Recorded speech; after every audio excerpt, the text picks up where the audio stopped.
అమ్మమ్మ railway station నుండి చెత్తను ఏరుకునేది. నెమ్మదిగా అమ్మమ్మ దగ్గర చాలా చెత్త పేరుకుపోయింది. అమ్మమ్మ అదే చెత్తతో ఒక రిమోట్ కంట్రోల్ ట్రాక్టర్ను తయారు చేసింది.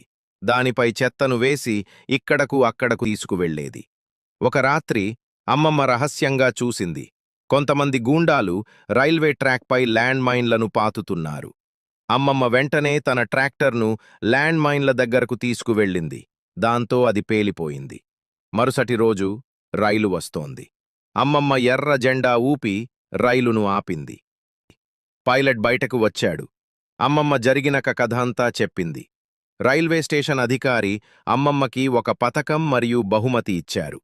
అమ్మమ్మ ఆ డబ్బుతో రైల్వే స్టేషన్లో ఒక టీ కొట్టు పెట్టింది.